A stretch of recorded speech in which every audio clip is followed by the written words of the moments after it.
Share it here. What's up, Facebook? Dr. Nick Barnes here and Dr. Casey Pride coming at you this Friday with another episode of our weekly recap of what's currently happening in our culture. And so I know last week we got a lot of traction with just asking more questions and people just trying to wake people up, right? And give you guys a different side of the story. I love it when we kind of shine a light on a specific topic or issue within this chaos that's happening right now, where people start to ask more questions. Really, at the end of the day, if you're watching this, we want to know where you're watching from or listening from. So make sure you put in the comment section where you're watching us from, where you're listening from. Please share this, like this, love this, because we are watching that. If you have any questions or concerns, put that in the news feed. We know there's going to be a lot of haters out there, which is cool. And usually haters just mean it's questioning their belief system. So I like it when people have questions. Questions can lead to your truth. And at the end of the day, when it comes to the media and what we've currently been exposed to, we're hearing one side of the story. And I think it's time that we have to look at all sides of the stories to really develop what our foundation is, what our belief system is, not just for this crazy chaos that's happening right now, but really going forward in our health is where are we getting health from? Where are we getting our health information from? And do we believe that our bodies are designed to heal and function optimally? And what are you doing to support that? Or I would say some of you are ignoring that. And so we know there's a lot of people out there who are watching this, listening, that maybe you are in the medical system. Maybe you are a medical doctor. Maybe you are at high risk for COVID, as they've illustrated. I know I have patients. I know Dr. Casey has patients right now who have been told that they can't leave their homes. They're being forced to wear masks, gloves, or being requested to wear masks and gloves. And no matter where you are with this, guys, I just want to let you know our heart and our heart behind this video is just to give you guys a different perspective. And we do not come from a place of judgment. And so we hope that there's no judgment out there as well. And we have medical doctors and nurses and surgeons who've been on the front line of this disease. Mm-hmm. And so I want to let you guys know that we thank you for serving the people in need. And we have some of the most educated people in our clinic that are maybe in a state of fear right now. And so I want to make sure that we change fear into caution and action versus paralysis. Okay, so we wanted to discuss the topic about masks today because we know over the last 7 days, we've been approached by many people who've said, "Why aren't you wearing a mask? Do I need to wear this mask? Why am I told I wear this mask? Why does everyone else wear masks and I don't?" or whatever the case may be. And so Dr. Casey, I guess I know you got some awesome research behind mask wearing, but before we get into the research, just some crazy things that I heard this week that from patients and just from doing research and staying on top of this topic. It's just some of the things that are out there that are being proposed for the next public school year here in Missouri is crazy. Is they're proposing to have children wear masks. I don't think that's sustainable. I don't think it's even possible. If you put a classroom of first graders who half of them pretty much have ADHD at this point, and let's just face it, with technology and whatever it is, you put a mask on their face, I mean, that's going to be off real quick, right? I mean, there's no way they're going to be able to sustainably do that. Also, the amount of masks they have to go through is unbelievable. Even what medical research shows that even with the best masks, the N95 mask, it needs to be changed every 2 hours. So could you imagine just one school day, all the kids in that one class, even not even the whole school, how many masks they have to go through, which is just insane. And so that's not sustainable. Also, individual and team sports have been proposed that, for instance, like a dance studio, for instance, the dancers are going to have to wear masks and have physical exertion that goes along with that. This doesn't make sense. It's not sustainable. And my biggest question out of all this is what's going to happen in 3 months from now? Is this going to be sustainable? Are we going to be wearing masks next Christmas? Are we going to be able to see our family and friends next Christmas? Are you going to be wearing gloves next Christmas around those holiday seasons? Like, it's just not sustainable, guys. Our playground's going to be shut down till next summer. Like, it just doesn't make sense. And I think we got to step back and say, no matter what side of the fence you're on here, it's time that we straddle the line a little bit and say, hey, yeah, I get it for maybe a 2 to 4 week period of crisis that we're even if the numbers were accurate, that we're going to do this, but it's just not sustainable, guys. and there's going to be high risk people for the rest of our lives. There's going to be diseases and viruses for the rest of our lives, and we got to step back and say, does this make sense to have a first grader wear a mask? Does it make sense for someone who's having physical exertion in activity or sport to wear a mask?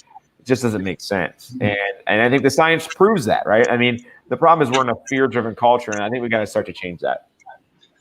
Yeah, and my first question is: are we going to make people wear masks forever? Or are we going to start teaching people how to become healthy? Are we going to teach people how to build health and build a resilient immune system? Because, like you said, it's not sustainable to be making first graders. Imagine being a teacher in a classroom of 30 kids trying to make sure they're all wearing masks at all times. Can you imagine that? Oh my gosh, the crazy as it is, man. We have teachers as patients being like, "Yeah, I saw it rolled out." Like that's not going to happen. Even the teachers that are like the most scared, like the most like this disease is going to kill everybody, like dramatic, right? They're like, "Yeah, that's not going to work. That's not going to work in school. Like the kid, it's just not going to work, right?" And on top of it, Dr. Casey, is that like imagine a kid who doesn't even know who their identity yet. They're trying to figure out like who they are. Maybe they have some family issues. Maybe they have some learning issues. Maybe they have some health issues already. And now we're going to throw in an invisible enemy, this virus. I mean, think about what it does to a kid's psyche. Like now I have to be scared about that, not just shootings and guns and whatever the case may be, but like now I got to be worried about people wearing masks and this virus that could kill me someday. Like it just doesn't make sense. Yeah. Yeah, and what's really interesting is when you look at the science of masks. I look through a lot of it because that's probably the question that people have been throwing at us the most. Because a lot of states are requiring them now. A lot of businesses are requiring them. They're proposing them in schools. People want to know, do they work? Is there any harm to them? Because when you wear a mask, it could be harmful as well.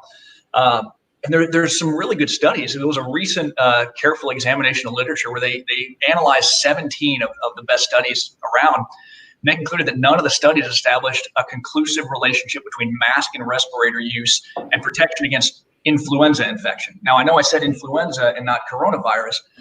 And I say that because they have to go with influenza data because they've never even studied masks with coronavirus. It's such a new thing that the research just isn't there to support that. So they have to go with what the data on flu says right now, or that's what they're doing. So keep in mind, no studies have been done to demonstrate that either a cloth mask or the N95 mask has any effect on transmission of COVID-19 virus. The research just isn't there. So any recommendations have to be based on studies of flu. And right now there really isn't conclusive evidence of it stopping flu transmission. And if you look at the CDC's recommendations in the past, the CDC didn't recommend wearing a face mask or covering of any kind unless a person was known to be infected.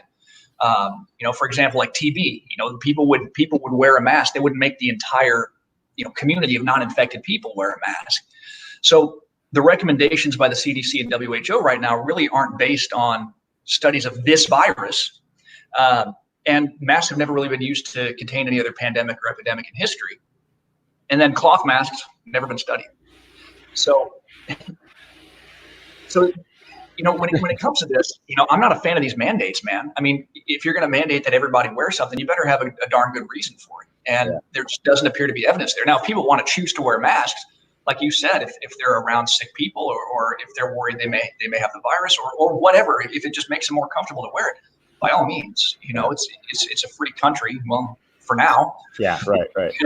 Wear it if you wish, but these mandates don't make sense. And then beyond that, there's some pretty good evidence that they can be harmful. Right. One of the big things about these masks is they impair respiratory exchange. They make it much harder to bring in enough oxygen. And gosh, when you don't have enough oxygen, that can affect your cognition. There was a news story recently about a guy who was wearing one of these things while he was driving, passed out and crashed. It can affect your immune system. For example, when you have a drop in oxygen, it impairs your immunity. It inhibits the CD4 plus T lymphocytes, which fight viruses, right? And then, of course, anytime you reduce oxygen, you can have symptoms like headaches, all kinds of things. So there's actually some pretty good evidence that these masks can actually cause some harm. Right. And let's face it. Like once again, disclaimer here. I know there's patients listening that want to wear a mask, and that's okay. I mean, do what you gotta do. This is the thing: is when we start mandating other people to wear masks. I thought your mask was supposed to help you. Like I don't understand that. Like, right? I mean, why do other people have to wear masks if you're wearing a mask? And so what I'm about to say here, you got to really listen to this. Okay, everyone needs to listen to this. So not only is it concerned that we're not getting enough oxygen when you're wearing masks, and I know that to be true because some patients have requested, to adjust them off hours with masks on, and I'd be happy to do it because I'd rather have their spine be adjusted than not adjusted because I'm not wearing a mask. Okay, so it's not a pride or ego thing, but I've had to adjust people. I've had the ability to adjust people with a mask on, and literally, it's hot, it's gross, it's moist. I can't speak to them very well. It's just awful. Like, it's horrible. Like, and that's like within minutes of wearing it, right? And so what I'm here to say, guys, is that wearing a mask, not only does it limit the amount of oxygen you get into your system, but it doesn't allow you to detox your carbon dioxide, right? And so what happens is that there's 4 ways your body detoxes, right? So it detoxes through the urine, through bowel movements, through sweating, and also through what? Breathing out carbon dioxide. So when we're breathing things out, we're literally detoxing. This is why if somebody who's on a ketogenic diet, you can check through your saliva or through your breath. Ketogenic ketones are literally taken out through the air that's coming out of your lungs. So if we stop that air from detoxing, not only that can the mask absorb all the bacterial junk that you're trying to get out of the system, right? But literally now you're oxygen deprived and you're higher toxic level. And once again, guys, like if there's a kid who has leukemia or someone's going through chemo, or let's say you're symptomatic, like absolutely, I get it. Wear a mask, right? But do it correctly. We're not doing it correctly. Surgical masks are thrown away after single usage. Gloves are thrown away after a single usage. N95 masks are thrown away after 2 hours of use.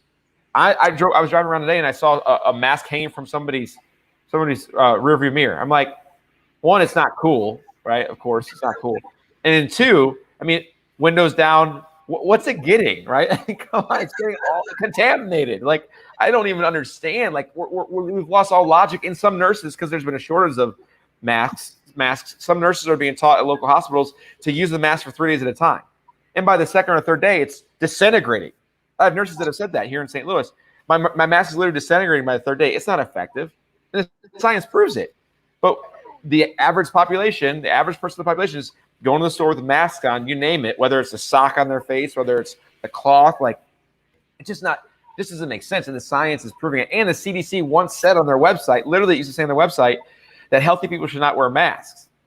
Mm-hmm. So we've gone to the lengths of now the CDC changing, watch this, the CDC changed the recommendations on their website to adhere to what somebody is saying at a news conference. Do you guys realize what is happening out here? It's unbelievable, right? Somebody from stage is saying something, and when we're changing what the CDC is saying on their website, or even the World Health Organization is saying on their website. You guys probably know how I feel about the CDC and WHO, but it's gone to the next level now. Now there's politicians that are getting reference from maybe a panel of doctors, maybe 1, 2, 3, 4 doctors, saying this is what everybody should do. And now the CDC and WHO has so much pressure. Now they're changing their websites to make sure people feel comfortable wearing their masks all the time, everywhere they go, to instill fear in us. It is instilling fear in all of us. And I tell you what, I mean, talk about judgment. I mean, I'm being judged all the time, right? So I think we got to step back and say, listen, like you said, does the science even prove that wearing them works? Like it doesn't.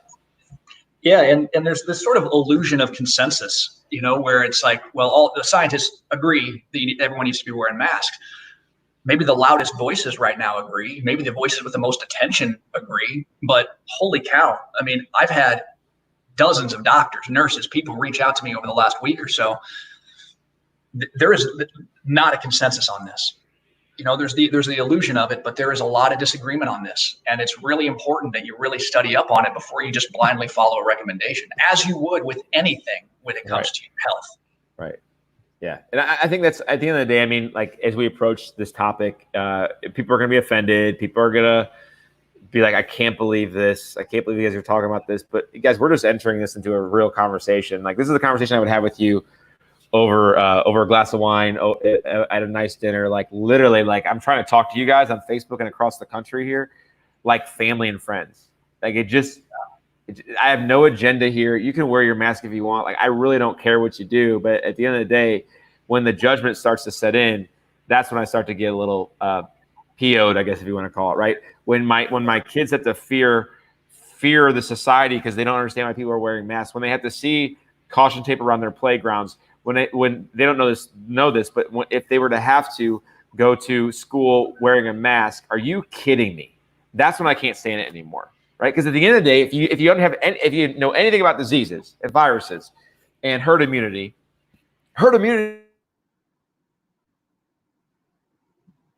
from us. No.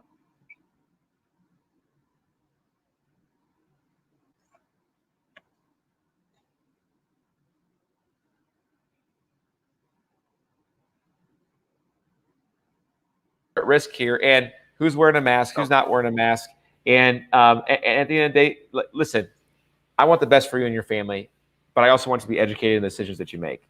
It's huge, guys. Yeah. So what's your heart behind it? What are the actions that you're taking, and what's the next steps? Yeah, and you mentioned, this is kind of a sidebar, but you mentioned this is a conversation you'd have over a glass of wine with somebody. Funny thing is, I was in a store buying a bottle of wine a few days ago, and they asked me for my ID, and I have a mask on, right? Because they wouldn't let me in the store without it, and so I reluctantly put one of these things on, and I hand him the ID and I take it off so he can see my face. Like, no. You want to put the mask back? You don't want to see my face. So they asked for the ID, and they didn't even. I mean, it was unbelievable. It just shocked me. So I put it back on, and just, it's nuts, man. It's nuts what's going on right now. Yeah, and it's interesting. It's, if you don't wear a mask, it sparks conversation, right? Like I went to my dry cleaners today, and he's like, "Oh, no mask." I go, "No." He goes, "Yeah, me neither. I don't know why, but me either." I go, "You're making the right decision." I mean, at the end of the day, if you're going to be wearing a mask from the virus, especially in dry cleaning, you should be wearing a mask blocking yourself from all those chemicals, right? I mean, that's just right. And I think it's interesting how like we've kind of just all bought into this hook, line, and sinker thing. I just don't think. At the end of the day, I asked two questions: is this logical, and is it sustainable? Is it logical and is it sustainable? I was talking to a couple of medical doctors who are patients in my clinic this week, and they're like, "Yeah, at first, everyone was scared and fearful, and now we're realizing." This is medical doctors saying that, we're going to have to fight this. We're going to have to face this. Like, they even said, no one's going to come and save you. We're going to have to deal with this, and I mean, it's pretty telling, once where they were fearful, and we've kind of seen this over time. I think since Easter, you've seen a huge change in people's mindset and heart, where it's like, hey, like, I think we got to change. I think we got to go back to a new normal, or maybe our old normal with a few changes, and just recognize that it's not sustainable, and for long-term purposes, it's definitely not logical, and we got to do something different. Yeah, you're right, and I think you're really right about us in healthcare really having to push back on this. And next, and I want to share something that we're doing here in California here soon. Next Saturday, there's a big called a celebration of freedom.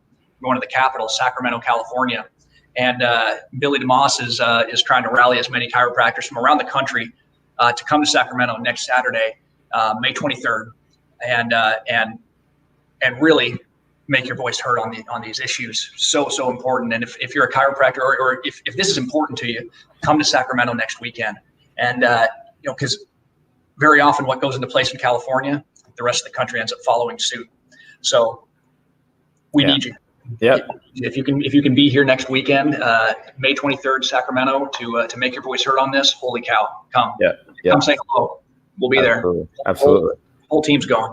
That's awesome, man. That's awesome. Yeah. I think when we think about, because some people are commenting on old normal and new normal, and I don't want to have a new normal. I want my old normal back. But I will tell you that when it comes time to enter back into society and culture and what's currently happening, I mean, there's some things that I've already been exposed to that just seem that I don't want to say impossible, but it seems nearly impossible that we'll go back to our old normal anytime soon. Specifically, talking about kids, I'm passionate about kids because I have 3 under 6, 6 and under, three kids up to 6 and under, and so talking about team sports, and like I had to fill out this questionnaire about, okay, if my daughter plays softball, Do you want her to play having the 6-foot rule? Like, no, I don't. Like, I don't want her to bat in front of the home plate to avoid 6 feet from the catcher. Like, that there's no like tagging anymore. There's no, going down the aisle after the game to teach them sportsmanship, that you're going to give them a high five or give them a handshake. Like, none of that. Like, when they're in the dugout, only a certain amount of people can be in the dugout at the same time. Like, I go, no, I'm not doing that, because I don't want to teach my kids this separation and isolation is normal and new, especially in team sports. I mean, gosh, team sports is how I learn who I am, right? I mean, that's how you learn sportsmanship. It's how you become a great winner or a sore loser, right? I mean, that's where you learn. And so I think it's hard for me to wrap my head around, like, yeah, I'm not going to let my kids go to this new normal. And my hope and prayer is that the old normal starts to come back, that team sports are allowed, that dancers don't have to wear masks, that we're not scared of this virus anymore. But more importantly, we're focused on teaching what it looks like to have a strong immune system. I had some people asking about what I said about herd immunity. Guys, herd immunity doesn't just come from adults. Herd immunity comes from children in playgrounds, right? Where if you talk to teachers and pediatricians and nurses, they'll always say, like, when they first got into the profession, they were sick all the time because some of those kids would have viruses and bacterial infections that would pass on to the teachers.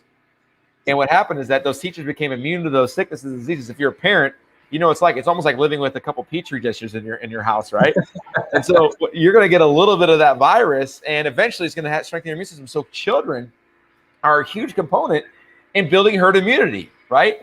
Because one is they have the ability to adapt to the environment, ability to adapt to the virus and bacterial infection more so than sometimes the adults do. And so shutting down playgrounds and it's just not realistic. I mean, that's where herd immunity, I believe, a huge part of herd immunity comes is playgrounds and team sports and going to school. Like, that's where it all starts, right? And I think we can't leave that component out and expect to have these bubble boys or bubble girls grow up and expect them to be healthy. It's just not going to happen.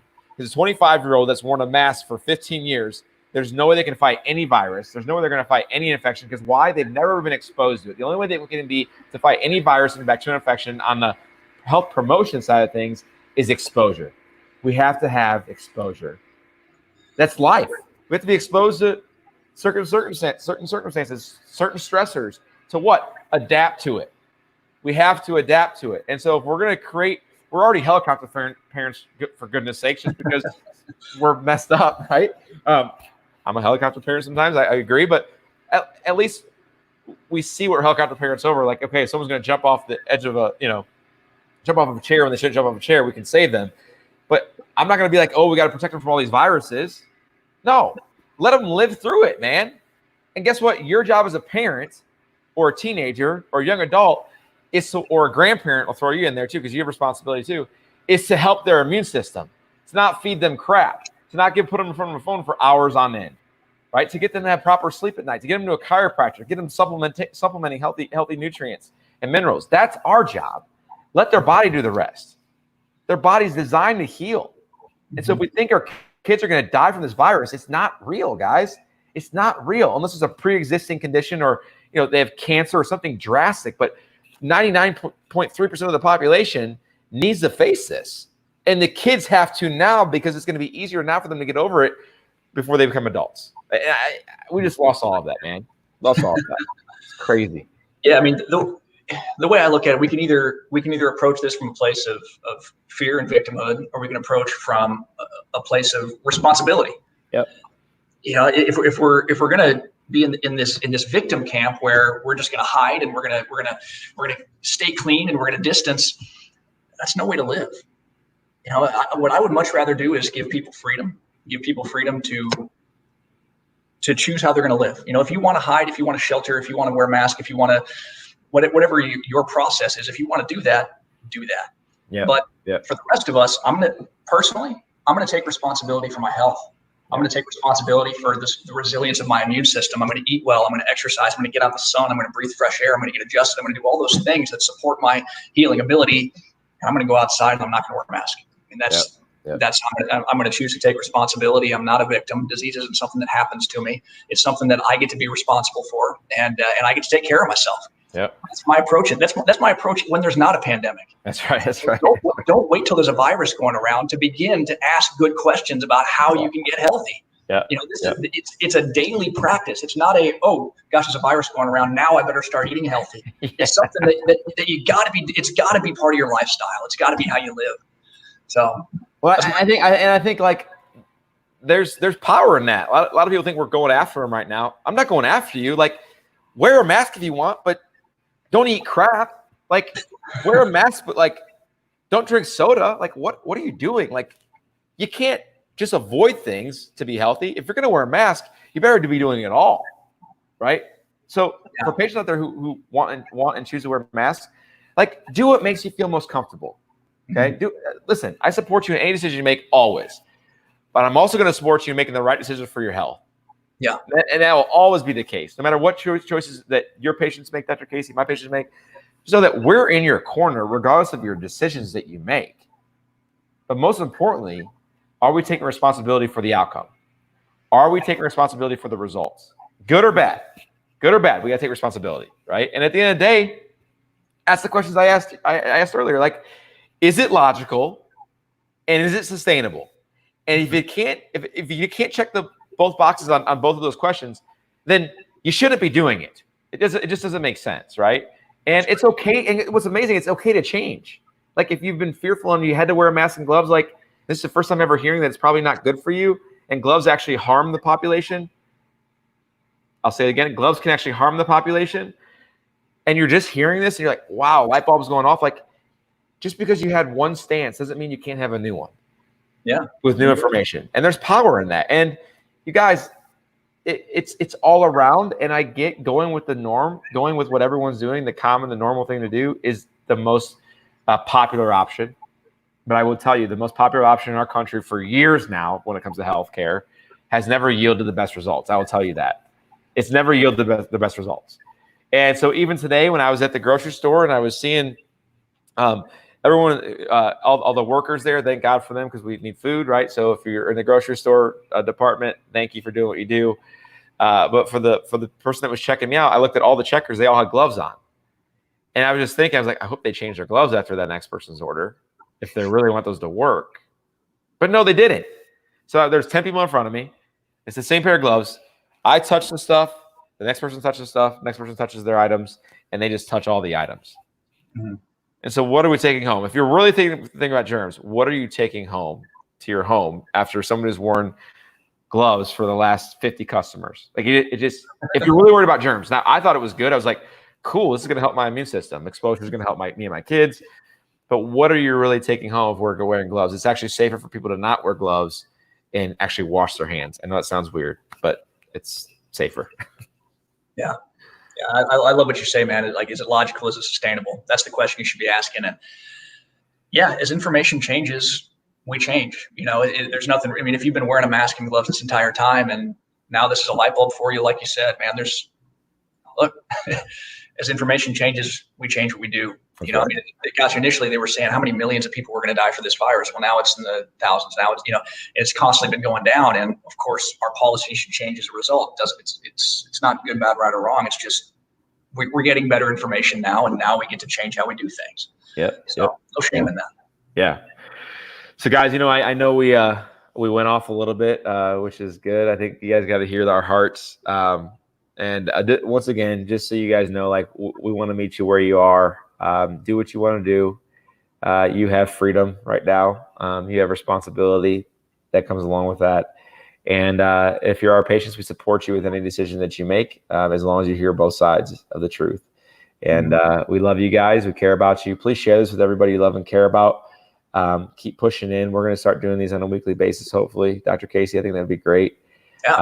And so guys, yeah, we love all your comments. We appreciate you letting us know where you're listening from. And share this with everybody you love and care about. So in closing, Dr. Casey, is there anything that you want to leave with everybody? You're always a choice. That's what I want to leave people with. You're always a choice. Right now, at any day, at any time, you can always choose to begin living a life that's gonna make you healthier, make you stronger, make you more resilient to this thing, so you don't have to live in fear. And if you don't know what that looks like or how to do that, man, a guy like Dr. Nick is an amazing person to connect with if you're in St. Louis. Or gosh, reach out to either one of us. I mean, you can just send me Facebook message with your zip code. We will find doctors who can help you build your immune system, build resilience, so you don't have to be worried right now. So I'm gonna leave it with that, man. Awesome. Thanks, guys, for tuning in. I hope you have an awesome Friday. And why don't you start up some conversation with some family members and friends that you're breaking social distancing with this weekend, and see where it goes. Once again, just lead with logic. Is it logical? Is it sustainable? And see where the conversation goes. I love it. Bless you guys. Have an awesome day. Bye, guys.